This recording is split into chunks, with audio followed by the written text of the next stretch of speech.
Hello friends, எல்லாத்துக்கும் அஸ்ஸலாமு அலைக்கும்.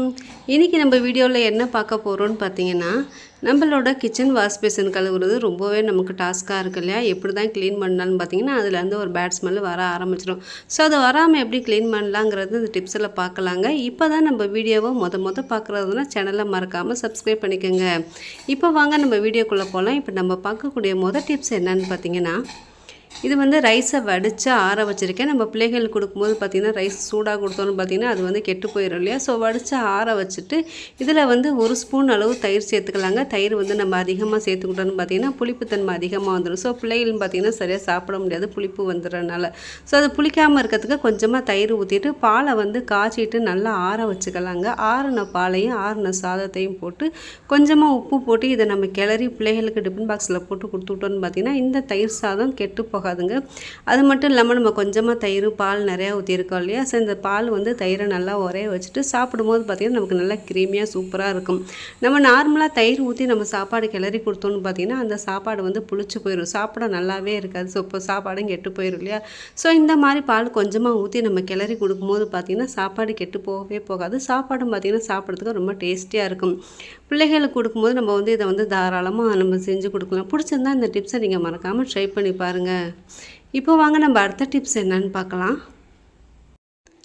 இந்த வாஷ் பேசின் பார்த்திங்கன்னா உங்களுக்கு நல்லாவே தெரியுது பார்க்கறதுக்கு. இது ரொம்ப பழசு மாட்டம் இருக்குது இல்லையா?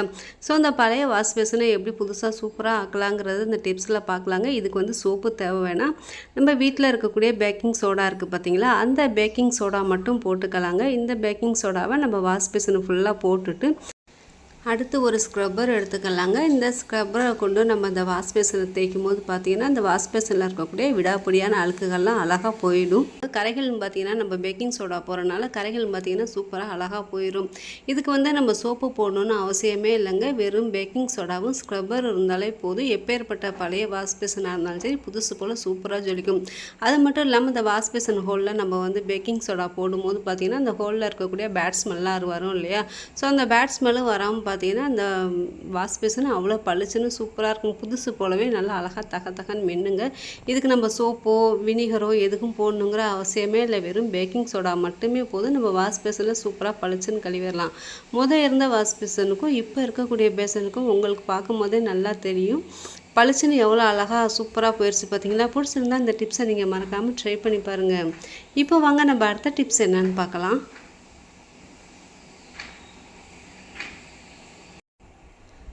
ஒரு சில வீட்டுகளில் பார்த்திங்கன்னா இந்த மாதிரி கேன் தண்ணி வாங்கி குடிக்கக்கூடியவங்களாம் இருப்போம் இல்லையா? ஸோ இதோட கேனோட மூடி திறந்து தண்ணி குடிக்கிறதுக்கு ரொம்பவே நம்ம சிரமமாக இருக்கும். இதில் பார்த்திங்கன்னா சின்ன பசங்களும் இந்த வாட்டர் கேனோட மூடியை கலட்டிட்டு தண்ணி குடிக்க ரொம்பவுமே சிரமப்படுவாங்க. ஸோ சூப்பராக இதுக்கு ஒரு சொல்யூஷன் கண்டுபிடிச்சிடலாங்க. இதுக்கு வந்து மினி வாட்டர் பாட்டில் ஒன்று எடுத்திருக்கேன். அதை எடுத்துகிட்டு நம்ம இந்த கேனோட மூடி சைஸுக்கு நம்ம வந்து அழகாக கட் பண்ணி எடுத்துக்கலாங்க. இப்போ நம்ம கேனு இருக்கும் பார்த்திங்களா? இந்த கேனோட மூடியை வந்து நம்ம எடுத்துட்டோம். ஸோ அடுத்து இந்த வாட்டர் பாட்டிலை தூக்கி இந்த கேனில் லாக் பண்ணும்போது பார்த்திங்கன்னா நல்லா கிச்சன் லாக் ஆகிக்கும். இந்த வாட்டர் பாட்டிலோட மூடியை கலட்டிட்டு நம்ம எப்போ தண்ணி வேணும்னாலும் சரி அழகாக சாய்ச்சி பிடிச்சிக்கலாங்க. இந்த மாதிரி பிள்ளைகளும் பார்த்திங்கன்னா சூப்பராக சாய்ச்சிக்குவாங்க. தண்ணி கொஞ்சம் கூட கீழே சிந்தவே சிந்தாது. இதோட மெயின் பாயிண்ட் என்னென்னு பார்த்திங்கன்னா இந்த வாட்டர் பாட்டில் இருக்குது பார்த்திங்கன்னா மினி வாட்டர் பாட்டில். இதை வந்து நம்ம இந்த கேனோட சைஸுக்கு கரெக்டாக கிச்சன் வச்சுட்டோன்னு பார்த்திங்கன்னா அது கொஞ்சம் கூட ஆடவே ஆடாது. அது மட்டும் இல்லாமல் இந்த வாட்டர் பாட்டிலில் மூடி இருக்கும் பார்த்திங்களா? ஸோ அந்த மூடி இருக்கும்போது பார்த்திங்கன்னா தண்ணி கொஞ்சம் கூட லீக் ஆகவும் ஆகாது. தண்ணி நமக்கு ஊற்றுறதுக்கு ரொம்ப ஈஸியாக இருக்கும். பிடிச்சிருந்தா இந்த டிப்ஸை நீங்கள் மறக்காமல் ட்ரை பண்ணி பாருங்கள். இப்போ வாங்க நம்ம அடுத்த டிப்ஸ் என்னன்னு பார்க்கலாம். அடுத்து நம்ம வாஷ் பேசின்லாம் பார்த்திங்கன்னா தண்ணி போய் அடைச்சிக்கிறனால நமக்கு வந்து தண்ணி சரியாக போகவே போகாது இல்லையா? ஸோ அது தண்ணி போகிறதுக்கு நம்ம என்ன செய்வோம்னு பார்த்திங்கன்னா ஏதாச்சும் ஒரு கம்பி எடுத்து லைட்டாக அந்த ஹோலில் வந்து குத்தி விடுவோம். அப்போ குத்தி விடும்போது பார்த்திங்கன்னா தான் இதில் தண்ணியெலாம் அழகாக போகும். தண்ணி போகாமல் அடைச்சிக்கிட்டு ரொம்ப சிரமப்படுவாங்க. இந்த சிரமம் இனிமேல் படவே வேணாம். இதுக்கு நம்ம என்ன செய்யலான்னு பார்த்திங்கன்னா நம்ம உள்ளங்கை இருக்கும் பார்த்திங்களா? அந்த உள்ளங்கையை இந்த ஹோலில் கொண்டு நம்ம புஷ் பண்ணும்போது பார்த்திங்கன்னா ஏர் ஃபார்ம் ஆகிறனால உள்ளே ஏர் அடைச்சிருந்தாலும் சரி அழகாக போயிடும். நம்ம இது புஷ் பண்ணும்போது பார்த்திங்கன்னா உள்ளே கொஞ்சம் தண்ணி டஸ்ட்டு எதுக்கும் அடைச்சிருந்தா அழகாக கீழே இறங்கிருங்க. இதுக்கு வந்து நம்ம சுடுதண்ணிலாம் காய்ச்சி ஊற்றுவோம் இல்லையா? ஸோ அடைப்பு இருக்குங்கிறதுக்காக. ஸோ இனிமேல் சுடுதண்ணி காய்ச்சி ஊற்றணுங்கிற அவசியமே இல்லைங்க. இந்த அடியில் இருக்கக்கூடிய ஓசுகளை நம்ம சரி பண்ணணுங்கிற அவசியமே இல்லை. நம்ம உள்ளங்கையே போதும். வாஷ் பேசனில் இருக்கக்கூடிய அடைப்புகளை சூப்பராக சரி பண்ணிடலாம். பிடிச்சிருந்தா ட்ரை பண்ணி பாருங்கள். இப்போ வாங்க நம்ம அடுத்த டிப்ஸ் என்னன்னு பார்க்கலாம். இந்த கத்தி பார்த்திங்கன்னா ரொம்ப காரையாக இருக்கு இல்லையா? இந்த காரை எதுலேருந்து வந்துச்சுன்னு பார்த்தீங்கன்னா, நான் வந்து பலாப்பழம் நறுக்குனதுனால அந்த கத்தியில் பார்த்திங்கன்னா அவ்வளோ காரம் வந்துருச்சு.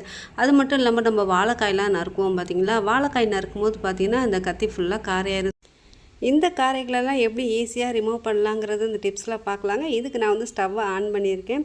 ஸ்டவ்வை ஆன் பண்ணிவிட்டு இந்த ஹீட்டில் வந்து கத்தியை காட்டிக்கலாங்க. இந்த மாதிரி காட்டும்போது பார்த்திங்கன்னா இந்த கத்தியில் இருக்கக்கூடிய காரைகள்லாம் சூப்பராக போயிடும். இது நம்ம ஹீட் பண்ணும்போது பார்த்திங்கன்னா இந்த காரைகள்லாம் அப்படியே பபுள்ஸ் மாட்டம் வரும் இல்லையா? ஸோ இந்த பபுள்ஸை துடைக்கிறது நமக்கு ரொம்பவுமே ஈஸியாக இருக்குது. இதுக்காக நம்ம சோப்பு போட்டு தேய்க்கணுமோ அல்லது எண்ணெய் ஊற்றி தேய்க்கணுமோங்கிற அவசியமே இல்லை. லைட்டாக நம்ம இந்த ஹீட் பண்ணிவிட்டு ஒரு காட்டன் துணியை கொண்டு துடைச்சாலே போதும், அழகாக சூப்பராக க்ளீன் ஆயிரும். நான் ஹீட் பண்ணிவிட்டு துடைக்கும் போது பார்த்திங்கன்னா உங்களுக்கே சூப்பராக தெரியுது இல்லையா? இந்த காரைகள்லாம் பார்த்திங்கன்னா சூப்பராக போயிடுச்சு. பிடிச்சிருந்தா இந்த டிப்ஸை நீங்கள் மறக்காமல் ட்ரை பண்ணி பாருங்கள். இவ்வளவு நேரம் என் வீடியோவை பொறுமையாக பார்த்தவங்க எல்லாத்துக்கும் ரொம்ப ரொம்ப தேங்க்ஸ். தேங்க்யூ ஃபார் வாட்சிங். அஸ்ஸலாமு அலைக்கும்.